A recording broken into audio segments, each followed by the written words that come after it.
Palembang, dan teman saya Priyanti dari SD 189 Palembang. Dan saya Desma Amalia Sarah dari SD 189 Palembang. Pada hari ini kami akan melakukan wawancara bersama Kepala Sekolah SD 118 Palembang. Selamat pagi Bu, apa kabar? Hari ini kami mengadakan wawancara kepada Ibu ya, terkait tentang keputusan dan kebijakan kepala sekolah ya. Adapun pertanyaan yang pertama yang kami ajukan kepada Ibu, selama ini bagaimana Ibu dapat mengidentifikasi kasus-kasus yang merupakan dilema etika atau kebujukan moral? Yang pertama adanya konflik nilai. Yang kedua adanya tingkat pengaruhan akibat. Yang ketiga intensitas emosi. Di emosi itu ada dilema etika dan ada kebujukan moral. Yang keempat dampak terhadap orang lain. Dan yang kelima prinsip moral yang berat. Jadi ada beberapa tahapan dalam mengambil keputusan untuk dilema etika sama kebujukan moral Bu ya. Yang pertama itu adanya konflik ya, yang kedua itu tingkat pengaruhan akibat, identitas emosional, dampak terhadap orang lain, dan prinsip moral yang berlaku seperti itu Bu ya. Oke. Yang pertanyaan kedua Bu, selama ini bagaimana Ibu menjalankan pengambilan keputusan di sekolah, terutama untuk kasus-kasus di mana ada kepentingan yang sama-sama benar gitu. Kemudian sama-sama mengandung nilai kebijakan. Nah, jadi yang pertama itu kita harus melibatkan semua pihak yang terkait. Itu pihaknya termasuklah guru, siswa, dan orang tua. Yang kedua, menganalisis fakta secara objektif. Maksudnya itu mengumpulkan data, ya. Dan yang kedua, menghindari asumsi. Dan yang ketiga, mempertimbangkan konteks. Nah, yang ketiga itu menimbang nilai-nilai yang bertentangan. Misalnya mengidentifikasi nilai, menentukan prioritas, dan mencari keseimbangan. Kemudian yang keempat, mengacu pada prinsip-prinsip etika. Ya, termasuklah kode etika guru dan nilai-nilai universal. Yang terakhir, meminta pendapat ahli, misalnya dengan konsultasi dengan psikolog dan berdiskusi dengan pimpinan lainnya. Jadi kalau kita tangkap itu untuk kepentingan yang sama-sama benar itu ada lima ini Bu ya, 5 tahapan ya, 5 poin yang harus memang dilakukan untuk menganalisis kasus tersebut gitu Bu ya. Baiklah, silakan untuk pertanyaan selanjutnya saya akan beri kepada teman saya. Silakan. Pagi Bu, ini saya mau menanyakan beberapa pertanyaan. Untuk langkah-langkah atau prosedur seperti apa yang biasa Ibu lakukan selama ini? Jadi langkah-langkahnya ada 8 poin. Yang pertama, identifikasi masalah. Yang kedua, kumpulkan informasi. Ketiga, identifikasi pilihan. Yang keempat, analisis pilihan. Yang kelima, konsultasi dengan pihak terkait. Yang keenam, ambil keputusan. Jadi pertimbangannya untuk semua faktor. Yang ketujuh, implementasi. Jadi membuat rencana tindak lanjut, mengkomunikasikan keputusan dan melakukan evaluasi secara berkala. Yang terakhir 8 itu evaluasi. Maksudnya mengevaluasi hasil yang dicapai dari keputusan tersebut.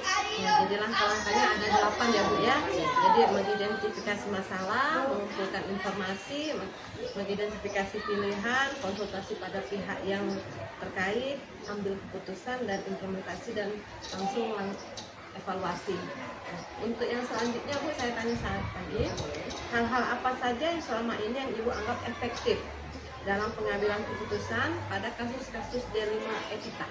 Ya, jadi hal-halnya ini ada 8 juga. Yang pertama, identifikasi masalah. Yang kedua, kumpulkan informasi. Yang ketiga, identifikasi pilihan. Yang keempat, evaluasi pilihan. Kelima, konsultasi. Keenam, ambil keputusan. Ketujuh, implementasi. Kedelapan, evaluasi. Mungkin ini ada kesamaan dengan poin nomor 3 tadi ya. Oh, jadi hal-hal yang menurut Ibu sangat efektif dalam pengambilan keputusan itu ada 8 juga Bu ya, sama. tinggal penjelasannya mungkin ya. Boleh saya tambah lagi Bu ya soalnya hal-hal apa saja yang selama ini merupakan tanggapan dalam pengambilan keputusan pada kasus-kasus dilema etika Bu? Jadi tantangannya dalam pengambilan keputusan pada kasus dilema etika yaitu nilai yang bertentangan karena setiap pilihan seringkali melibatkan nilai-nilai yang saling bertentangan seperti keadilan dalam belas kasihan atau kebenaran dengan loyalitas serta prioritas yang sulit ditentukan. Menentukan nilai mana yang lebih penting dalam situasi tertentu bisa sangat sulit. Tapi kita dalam hal yang selama ini merupakan tantangan dalam pengambilan keputusan itu poinnya ada yang keadilan dengan belas kasihan ya Bu ya, untuk seluruhnya ya perwakilannya. Ya terima kasih ya Bu, saya lanjutkan ke teman saya. Baiklah Bu, izinkan saya untuk mengajukan pertanyaan lanjutan terkait dengan pengambilan keputusan untuk kasus-kasus dilema etika Bu ya. Oke, pertanyaannya, apakah Ibu memiliki sebuah tata cara atau jadwal Bu ya, jadwal tertentu dalam sebuah penyelesaian kasus dilema etika? Kemudian apakah Ibu langsung menyelesaikannya di tempat atau memiliki sebuah jadwal untuk menyelesaikannya? Dalam bentuk atau prosedur seperti apa Ibu jalankan? Jadi setiap kasus yang dilema etika unik dan kompleksnya itu berbeda-beda. Oleh karena itu tidak ada jadwal baku yang dapat diterapkan untuk semua kasus. Jadi fleksibilitas dalam pendekatan sangatlah penting. Namun secara umum ada beberapa tahap yang biasanya dilalui, yaitu identifikasi, analisis, konsultasi, pengambilan keputusan, implementasi, dan evaluasi. Berarti menurut Ibu untuk jadwal itu fleksibel ya Bu ya, tidak kaku. Pendekatannya juga fleksibel. Namun prosedur yang sudah Ibu jelaskan tadi ada beberapa tahap ya Bu ya, ada 8 ya, dari identifikasi sampai evaluasi. Untuk pertanyaan berikutnya itu, adakah seseorang atau faktor-faktor yang selama ini mempermudah atau membantu Ibu dalam pengambilan keputusan untuk kasus-kasus dilema etika Bu? Tentu ada karena beberapa faktor yang dapat mempermudah atau membantu dalam pengambilan keputusan dalam kasus-kasus dilema etika. Jadi faktor-faktor ini bisa berupa manusia, sumber daya, atau kondisi lingkungan tertentu. Jadi ada Bu ya faktor-faktornya ya. Sumber daya tadi ya, ada mungkin rekan-rekan sejawat Bu ya yang mendukung, kemudian juga kondisi lingkungan tertentu yang bisa mendukung Bu ya. Kemudian pertanyaan berikutnya, ini pertanyaan terakhir Bu ya. Dari semua hal yang disampaikan, pembelajaran apa yang dapat Ibu petik dari pengalaman Ibu dalam mengambil keputusan dilema etika? Jadi pengalaman ini kita ambil menjadi 10 poin ya. Yang pertama, tidak ada jawaban yang sempurna. Maksudnya setiap dilema etika manusia itu yang berbeda dan seringkali tidak ada jawaban yang benar-benar sempurna. Jadi pilihan yang kita ambil seringkali melibatkan kompromi antara berbagai nilai. Kemudian kedua, pentingnya empati. Maksudnya memahami perspektif semua pihak yang terlibat sangat penting. Empati membantu kita untuk mengambil keputusan yang lebih adil dan manusiawi. Yang ketiga, nilai-nilai sebagai kompas. Maksudnya nilai-nilai pribadi dan profesional kita menjadi kompas yang memandu kita dalam mengambil sebuah keputusan. Yang keempat, pentingnya informasi yang akurat. Jadi keputusan yang baik didasarkan pada informasi yang akurat dan lengkap. Kelima, konsekuensi tidak selalu terprediksi. Maksudnya meskipun kita sudah berusaha memprediksi konsekuensi dari setiap pilihan, terkadang hasil yang kita dapatkan tidak sesuai dengan perspektif. Terus, keenam, pentingnya belajar dari kesalahan. Jadi setiap keputusan kita ambil, baik benar maupun salah, itu merupakan kesempatan untuk kita belajar dan berkembang ke depannya. Yang ketujuh, pentingnya kolaborasi. Maksudnya membahas dilema etika dengan orang lain yang dapat memberi perspektif baru dan membantu kita menemukan solusi yang lebih baik. 8, fleksibilitas. Situasi bisa berubah dengan cepat, sehingga kita harus siap untuk menyesuaikan keputusan yang kita lakukan. Kesembilan, jujur pada diri sendiri. Jadi itu penting untuk jujur pada diri sendiri mengenai alasan dibalik keputusan yang kita ambil. Ke-10, tanggung jawab. Jadi setiap keputusan yang kita ambil memiliki konsekuensi baik dari diri sendiri maupun orang lain. Itu ada 10 ya. Ternyata banyak Bu ya pengalaman yang Ibu ambil dari kasus-kasus yang sudah Ibu maksudnya kasus-kasus dilema etika yang sudah Ibu selesaikan, yang sudah juga Ibu ambil keputusannya begitu Bu ya. Mungkin itu saja Bu pertanyaan dari kami Bu ya. Mohon maaf apabila ada kesalahan kata. Kami ucapkan terima kasih kepada Ibu karena sudah memberikan jawaban yang sangat baik bagi kami. Mungkin cukup sekian Bu. Terima kasih kepada Ibu. Terima kasih Bu ya. Saya terima kasih untuk teman-teman semua. Itulah wawancara kami bersama Ibu Nopilia Sari SPD Kepala Sekolah SD 118 Palembang. Kami akhiri wabillahi taufiq wal hidayah. Wassalamualaikum warahmatullahi wabarakatuh.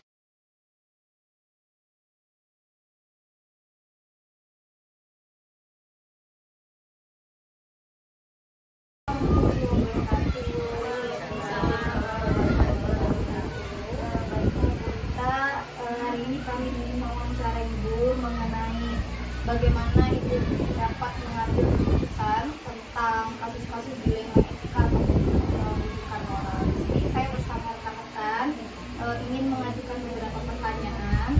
Mungkin perkenalkan diri dulu ya. Nama saya Desma Amalia Sarah dari SD 189 Palembang. Dan saya Mutia Sakisa Bu, nama juga dari SD 189. Saya Mutia dari SD 189 Bu. Saya Lika Sari dari SD 189.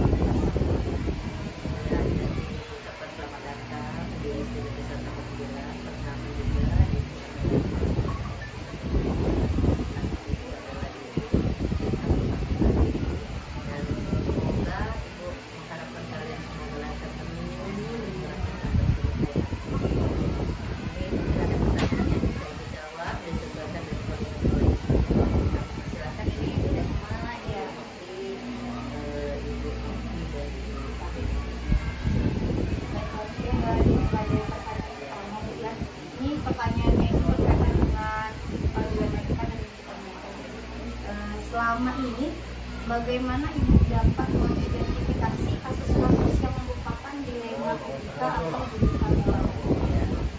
Biasanya kalau fokus pertama dalam kasus dilema etika adalah yang pertama adalah laporan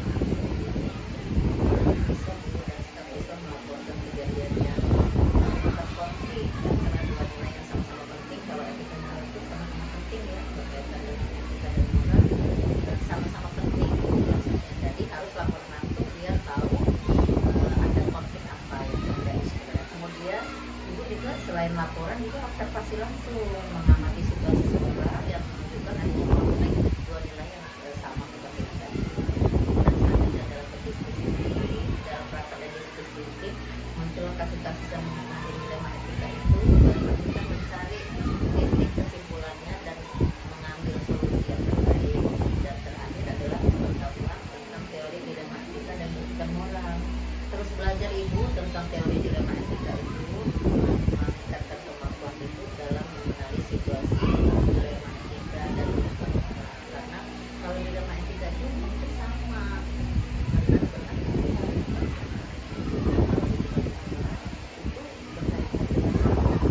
jadi lebih mudah untuk identifikasi kalau dilema moral dibandingkan dengan dilema etika yang sama-sama benar, tetapi kita harus mencari yang benar.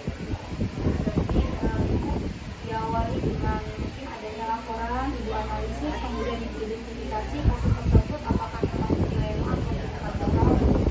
Kemudian nanti Ibu mengadakan rapat mungkin dengan Ibu, dan terakhir mungkin Ibu juga meningkatkan pengetahuan Ibu dalam sampai masalah dalam keputusan di pertanyaan kedua Bu ya. Selama ini bagaimana Ibu menjalankan pengambilan keputusan di sekolah Ibu, terutama untuk kasus-kasus di mana ada dua kepentingan yang sama-sama benar atau sama-sama mengandung nilai kebajikan Bu? ini yang berarti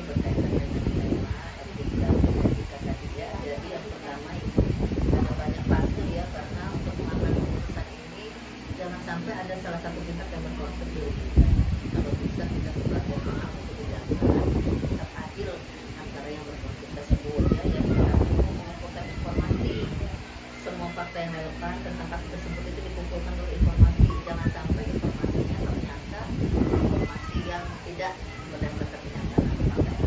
Kemudian mengidentifikasi pihak-pihak yang berkepentingan, memahami perspektif semua pihak yang terlibat.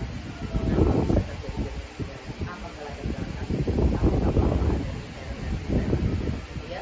Kemudian yang ketiga, menganalisis nilai-nilai yang bertentangan, mengidentifikasi nilai kebajikan yang saling bertentangan dalam situasi tersebut. Artinya, walaupun benar-benar, tetapi ada yang paling benar. Nah, acuannya itu apa? Kita harus tahu nilai-nilai kebajikan apa yang bisa dicocokkan dan ada dasar ya pengambilannya. Karena yang tadi benar-benar, jadi kita bisa lihat dari pemahaman tentang undang-undang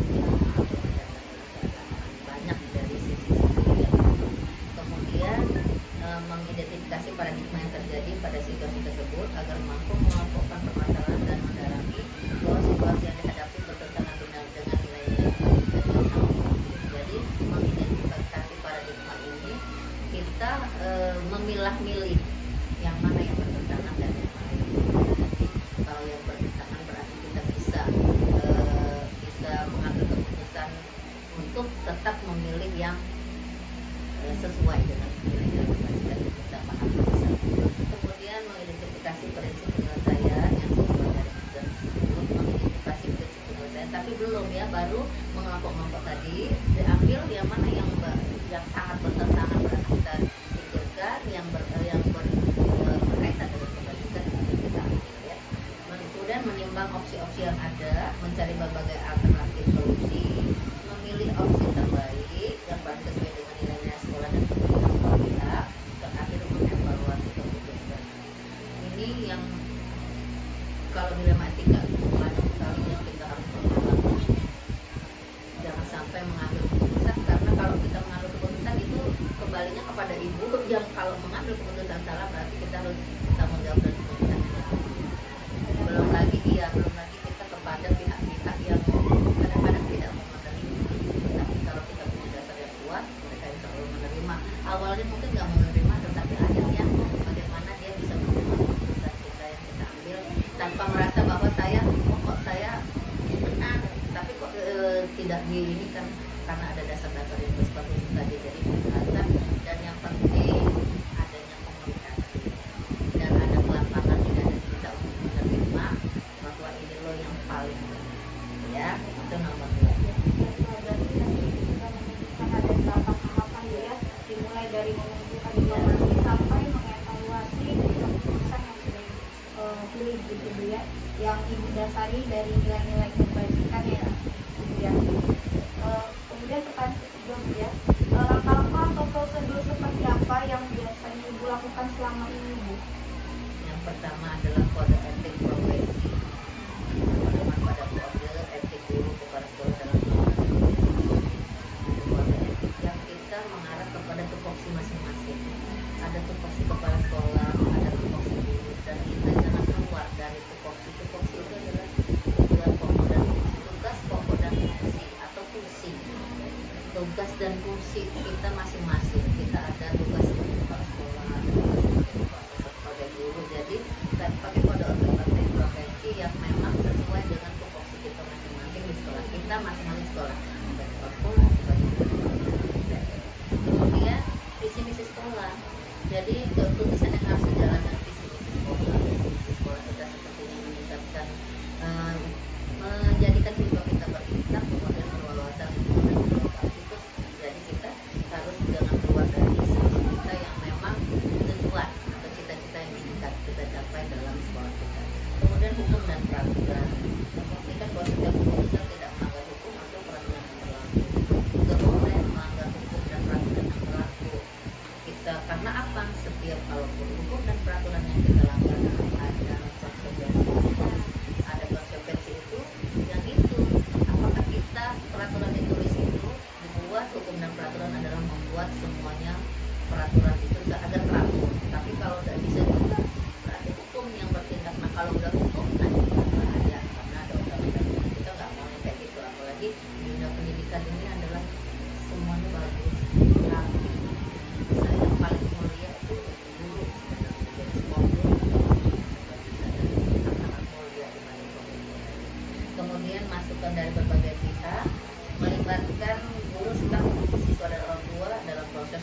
keputusan. Jadi kita seperti kita tidak semua ditanya satu-satu, kita ada komite yang mewakili, komite sekolah yang kita bentuk yang sudah bisa mewakili kemudian melakukan beberapa pengujian dari keputusannya ada seperti uji legal, uji regulasi, dan uji intuisi. Pengambilan keputusan yang diambil legal itu secara hukum, regulasi peraturannya, dan uji intuisi pengalaman.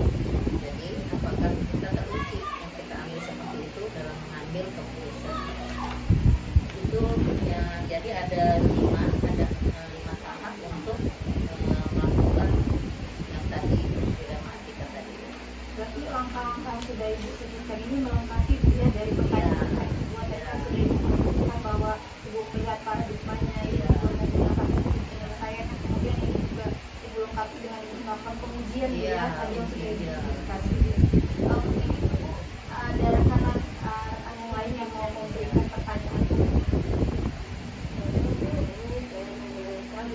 Dari Ibu Desna, ini hal-hal apa saja selama ini dalam pengambilan keputusan pada kasus dilematika. Efektif ini artinya tepat guna ya.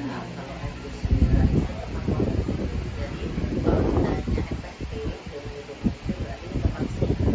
Jadi untuk kasus dilematika ini masih pada pertanyaan dilematika ya, belum butuh orang. Jadi yang efektif tepat guna itu pertama adalah mengajak rekan-rekan guru berdiskusi, membantu mendapatkan berbagai perspektif. Jadi berdiskusi perspektif ini pendapat, pandangan bagaimana tentang keputusan yang sudah diambil. Kemudian menentukan nilai-nilai yang menjadi dasar keputusan seperti keadilan, integritas, dan rasa empati. Jadi seperti keadilan, adil nggak nih? Kemudian integritas itu keinginan kita untuk melaksanakan integritas secara konsisten, dan rasa empati. Rasa empati itu ikut merasakan kepedulian kita terhadap keputusan dan pihak-pihak yang itu agar tidak terjadi konflik yang sama dengan kemudian hari. Kemudian setelah keputusan diambil, melakukan refleksi untuk memahami dampak dari keputusan tersebut. Setiap keputusan ada dampaknya, ada pihak-pihak yang mungkin belum bisa menerima, dan kita dikasih pemahaman. Dan tadi sebagai pimpinan itu sebenarnya rasa keadilan adalah yang paling harus kita berikan. Tetapi kalau yang berkonflik dan tadi jangan sampai ada penyesalan terakhir dari kitanya bahwa kita salah mengambil keputusan, sehingga pihak-pihak yang bertikai walaupun kayaknya udah tenang tetapi masih ada rasa seperti apa. Nah, jadi sebagai pengambil keputusan Ibu harus di tengah agar mereka tetap menjalin kekeluargaan, karena kita satu keluarga di dalam kerjaan yang sama, dan jangan sampai tujuan kita sekolah kita ini terbengkalai hanya karena konflik satu atau dua orang tersebut tidak diutamakannya kepentingan yang paling penting ya.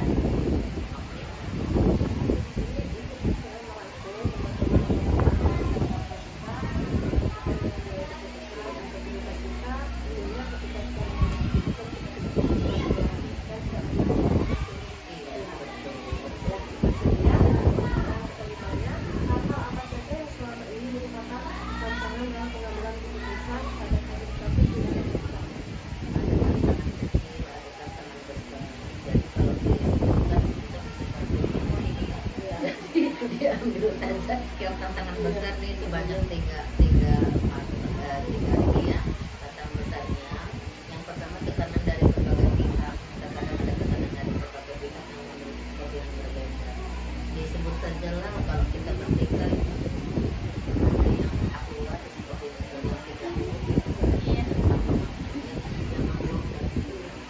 belum lagi kalau dari dalam kita masih kecil, tapi dari luar yang merasa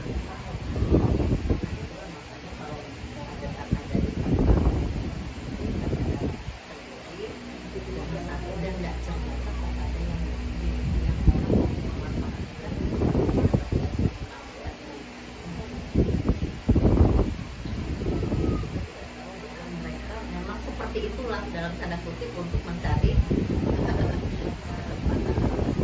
itu ya. Kemudian keterbatasan informasi, tidak selalu mudah untuk mendapatkan semua informasi yang dibutuhkan untuk mengambilkan keputusan. Ada yang tidak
bukan keputusan Dewan Juri Lomba.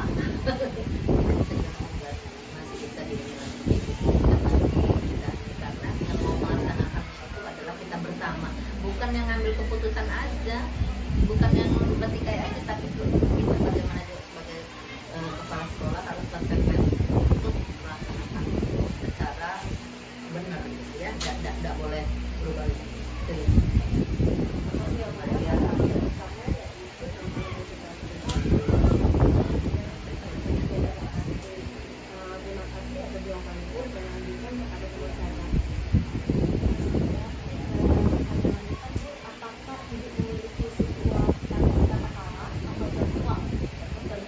Penyelesaian kasus di lingkungan kita, apakah itu langsung diselesaikan dengan cepat atau memiliki sebuah jadwal untuk menyelesaikannya, atau masih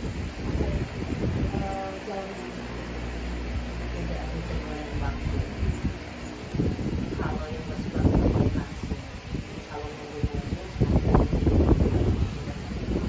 akhirnya masalahnya kecil menjadi lebih besar dan semua bisa berpartisipasi di dalam memperbesar konflik itu ya. Jadi kalau kita ada permasalahan, kalau ibu tahu ibu langsung, kalau ibu tidak tahu ibu nunggu tahu.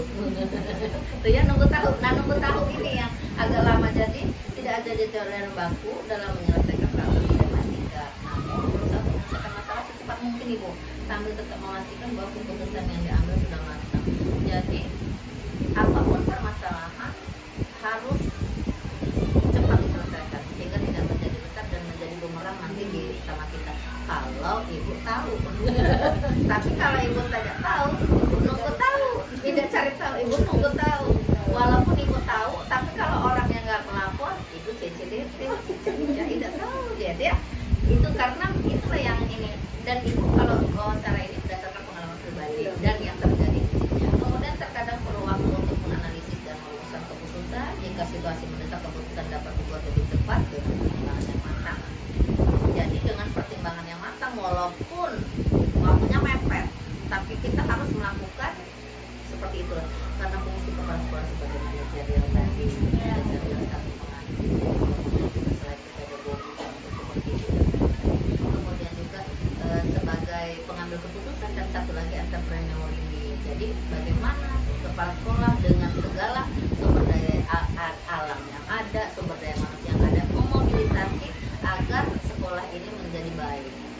Itu tugas kita ibu sebagai manajerial, ini berkaitan dengan tugas kepala sekolah sebagai manajerial, profesional, pedagogi, entrepreneur. Ada 5 tugas kepala sekolah. Kalau ibu hanya ya sosial juga, sosial, ini termasuk juga berkaitan dengan sosial tadi, bagaimana hubungan interaksi antara guru dengan pasukan guru dengan orang tua, kemudian dengan tadi dan ya.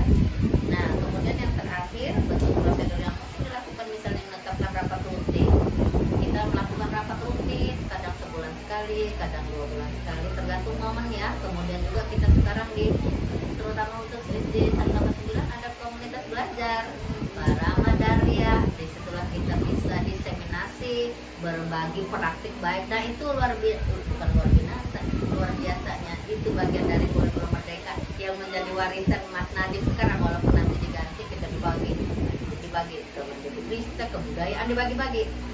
Jadi bagi-bagi. Nah itulah yang tadi komunitas belajar yang memang berpraktik baik, diseminasi. Artinya kita di belakang mungkin kita tidak baik, tapi ketika komunitas belajar yang kita lakukan adalah diseminasi praktik baik, bukan praktik tidak baik di belakang. Jadi ada komunalnya bagus gitu ya. Jadi itu termasuk bagian dari kurikulum Merdeka. Nah itu tambahan dikit aja. Lanjut lagi kita ya.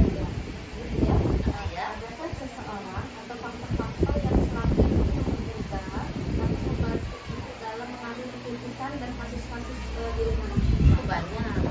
Tim ibu solid, ada 24 guru, 1 penjaga sekolah, 4 TNI, bekerja sama dan kolaborasi dan guru-guru juga mendukung, membantu dalam menghadapi situasi yang sulit.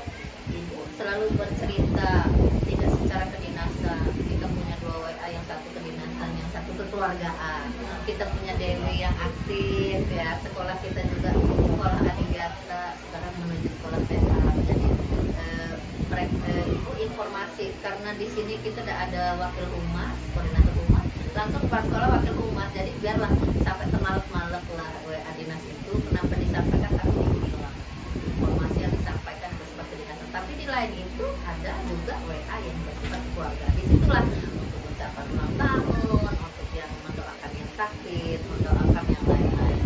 Dan kita juga kan ada praktik baik di sekolah kita yang memang sudah dijalankan kan, senyum sama salam, kemudian ada saluran yang penuh dan semua kita belajar bersama, mendoakan yang sakit, atau mendoakan yang kegembiraan. Itulah bentuk wujud kekeluargaan di tempat kita. Kemudian tim yang solid konsultasi dengan ahli jika diperlukan, tidak ragu konsultasi dengan beberapa ahli mengenai kasus yang dihadapi. Keterbatasan kepala sekolah bukanlah semuanya bisa, jadi berkonsultasi dengan yang ahli supaya tidak salah dalam mengambil keputusan. Kalau yang berkaitan dengan hukumnya dengan sarjana hukum, berkaitan dengan yang lain, termasuk kita misalnya ada isu itu tanya dengan ustaz. Nah, gitu ya. Refleksi diri, selalu melakukan refleksi diri setelah mengambil keputusan untuk belajar dari pengalaman. Refleksi, apakah tuh yang ini sebenarnya keputusan udah benar-benar kena ambil salah? Karena kalau salah, yang disalahin bukan gurunya, ini kepala sekolahnya yang salah. Kemudian sumber daya, berusaha mengakses menemukan literatur atau panduan yang relevan sehingga dapat membantu menemukan keputusan yang tepat. Sumber daya di sini ada dua kan? Jadi dua-duanya diberdayakan dengan baik sumber dayanya ya. Keputusan yang tepat, sumber daya manusia dan sumber daya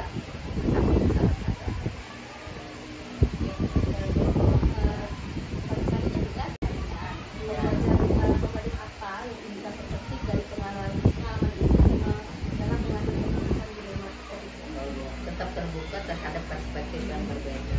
Kita tidak bisa menyamakan orang, kita tidak bisa mengatur pola pikir seseorang itu, dan ibarat kata kalau piringnya terlalu dekat kan selalu berdenting. Jangan berkonflik itu kan turun naiknya problema dalam kehidupan kita, tapi selalu ada kebijakan asal dengan komunikasi tadi, jangan akademis ya komunikasinya. Dan tadi sama-sama kalau sudah diputuskan sama-sama harus menerima hasil keputusan itu ya. Nah kemudian selanjutnya adalah terbuka terhadap diskusi, membantu memperjelas pandangan dan mengurangi kesalahpahaman, memprioritaskan kepentingan siswa berpusat pada peserta didik. Pelajaran kita berpusat pada peserta didik dan berkaitan tadi dengan kebinekaan global yang 4 proyek Pancasila itu. Kemudian berani mengambil keputusan yang sulit, menerima konsekuensi dari keputusan yang telah diambil, melihat paradigma dan keputusan yang sesuai dan dalam mengambil keputusan. Pentingnya menuju keputusan yang diambil karena data-data diperoleh kita mengenai faktor-faktor yang mempengaruhi situasi tersebut, sehingga data yang kita perlu menjelaskan hal seseorang melakukan sesuatu dan bisa juga mencerminkan kebahagiaan dari seseorang dalam mengatasi situasi tersebut. Kita juga harus bisa menganalisis hal-hal apa saja yang potensial dan bisa terjadi di waktu saat. Jadi setiap kita ada kasus kita ambil keputusan, tetapi jangan lupa kasus tersebut bisa terjadi dan kita belajar dari kasus tersebut agar tidak terulang kasus yang sama. Tetaplah kita walaupun ada konflik, jangan besok kita bertemu, nggak boleh. Tetap kita bertemu karena keluarga yang kedua adalah di sekolah. Ada apapun yang terjadi di sekolah ini, keluarga misalnya ada yang sakit dan Isma sakit pingsan, Isma diemlah nggak boleh. Apalagi kan kita kalau Islam semua kita berkeluarga. Jadi jangan sesudah terjadi konflik besoknya itu melihat wajah kawannya, nggak boleh. Tetaplah kita harus apa kabar, nggak boleh walaupun ada konflik kita tetap, karena kalau ada apa-apa yang di sini yang ngurusnya itu yang di sini. Di telepon misal keluarganya masih jauh, yang ini udah keburu pingsan bilang gini, masa kita nggak mau bawa dia ke rumah sakit kan? Ya, jadi dihindari kalau bisa konflik, tapi kalau konflik harus menerima yang tadi seperti itu. Dan yang menjadi patokan adalah kepala sekolah, karena ibu walaupun bukan tua tapi yang dituakan. Yang tua ada ibu Evi, nah ibu baru nomor tua, ibu Evi pensiun baru nomor tuanya. Oke, itu ya. Itu kita ya. Ya.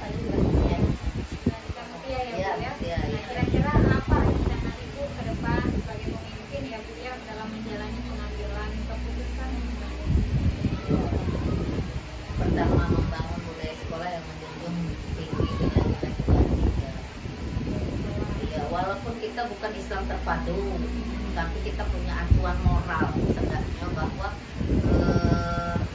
kita ada ukuran tersendiri tentang baik dan tidak baik di kita sendiri. Ukurannya bagaimana? Seperti apa kita ingin diperlakukan orang lain. Kalau kita dicubit sakit, kita jangan cubit orang. Kemudian banyak perempuan. Kalau perempuan itu kan banyak bicara. Ya. Jadi lebih baik sebelum berbicara membicarakan orang lain. Kalau Wita dibicarakan dengan Nopi misal, ketika Wita nggak ada, saya diomongin. Jadi itu kan, nah jadi ukurannya bahwa bagaimana kita ingin diperlakukan orang lain, perlakukanlah kita. Jadi itu ukurannya. Itu nilai kebajikan kita sudah ada sendiri, nilai kebajikan kita ukuran hati nurani ya. Kalau namanya lihat hati nurani itu. Kadang kita tahu salah, yang ngukur siapa hati kita. Itulah bedanya kita dengan yang lain, dengan melibatkan seluruh anggota komunitas sekolah dalam mengambil keputusan. Ibu ada tim yang 3 itu minimal ibu kerja dulu. Ketiga koordinator koordinator. Kemudian sekarang sebenarnya sekolah ada masalah. Ibu nggak usah cerita. Ini lagi mungkin udah tahu ya itu lagi. Dopri ini belum tahu Dopri. Dia kan ini dia suka jadi binatang. Jadi ada kalau ini kan tahu kan ngerti masalah kita kerja. Nah, jadi tapi kan ibu nggak bisa. Ibu harus kerja sendiri nih, yang lain cuma sekedar tahu aja, tapi yang untuk ya, melibatkan seluruh anggota komunitas. Nah kalau permasalahan kita ini kemarin enggak, ini ibu langsung ke dinas saja, mengembangkan sistem pelaporan yang efektif untuk mengidentifikasi kasus dilema etika sedini mungkin. Nah kan tadi udah bilang, kalau ibu tahu langsung, tapi kalau ibu nggak tahu, walaupun ibu tahu orangnya nggak kasih tahu, ibu diam-diam aja. Seberapa ukuran ini, ibu tahu. Dinding pun di sini sekolah bisa bicara. Kalaupun ibu tidak tahu permasalahan, banyak orang tua wali murid ibu tinggal panggil satu ke sini, atau ibu nanya, ada permasalahan? Kan semua orang kenal Gala dengan ibu. Tapi kalau ibu nanya, ibu perkenalan aja kumpul-kumpul dan wali murid. Tapi ibu nanya permasalahan. Ya. Ya betul. Apa kamu ikut kelas? Ada di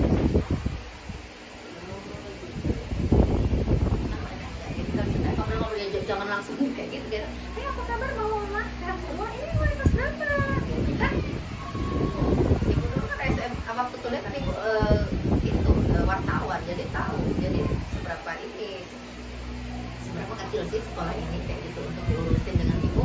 Ibu dia tidak duduk di sini, tapi kan pasang CCTV di mana-mana. Walaupun ada CCTV di sini, tapi kan bisa informasi itu bisa kita dapatkan dari siapapun. Jadi kalaupun nggak cerita pasti tahu walaupun nggak perlu cerita ya, dari body language itu kita tahu kok. Gitu ya, kita dari body language tidak verbal. Kalau udah verbal ya lebih tahu lagi, verbal kan dinyatakan, tapi body language itu ibu tahu gitu ya. Ada pelajaran psikologis bukan hanya kepada anak ya. Jadi itu tadi melibatkan komunitas, tadi mengembangkan sistem pelaporan sudah ya, nomor 9 ini. Jadi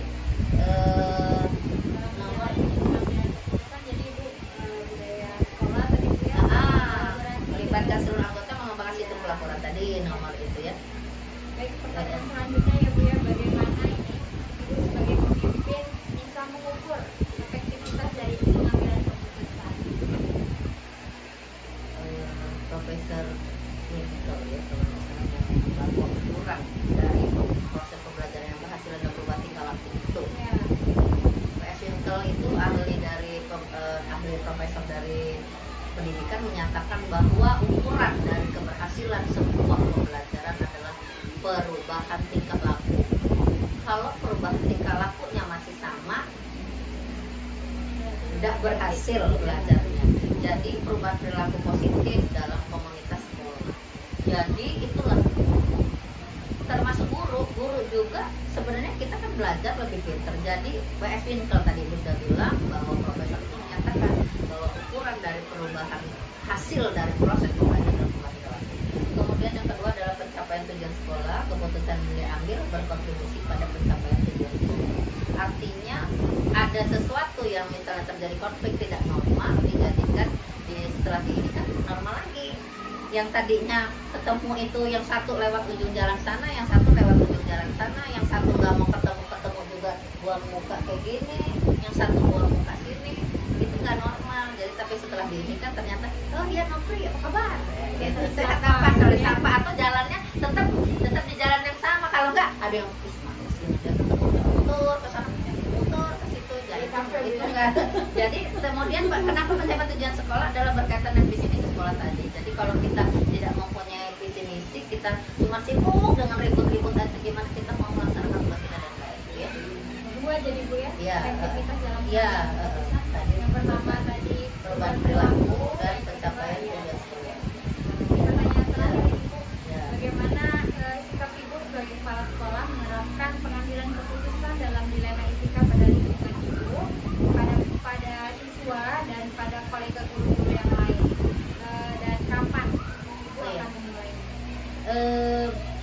Kita itu ada yang budaya ya, kita yang lakukan dan menjadi karakter kita kan. Jadi bersama dengan guru siswa mengembangkan kode etik sekolah yang jelas dan menempati kode etik akan menjadi pedoman besar dalam menghadapi berbagai situasi termasuk dalam etika.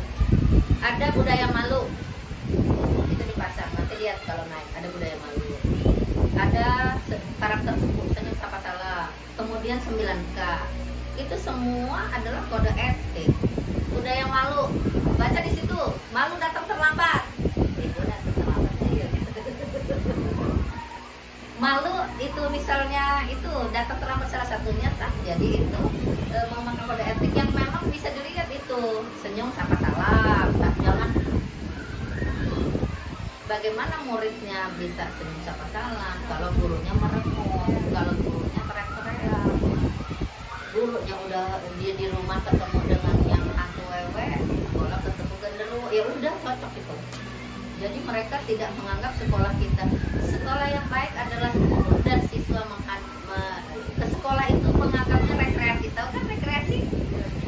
Rekreasi, makan bersama, nyanyi bersama, pulang juga besok kita ketemu lagi anak. Pernah nggak sebagai guru merasakan bahwa sekolah kita ini dianggap rekreasi akademik? Stres doang, aduh, tersedih semua ya. Jadi, aduh, lama-lama sekolah, aku ini cuma begawe, aku datang pulang gajian datang pulang, aduh, tapi tidak enak. Jadi berkat itu dirimukan dan mudah, dirimukan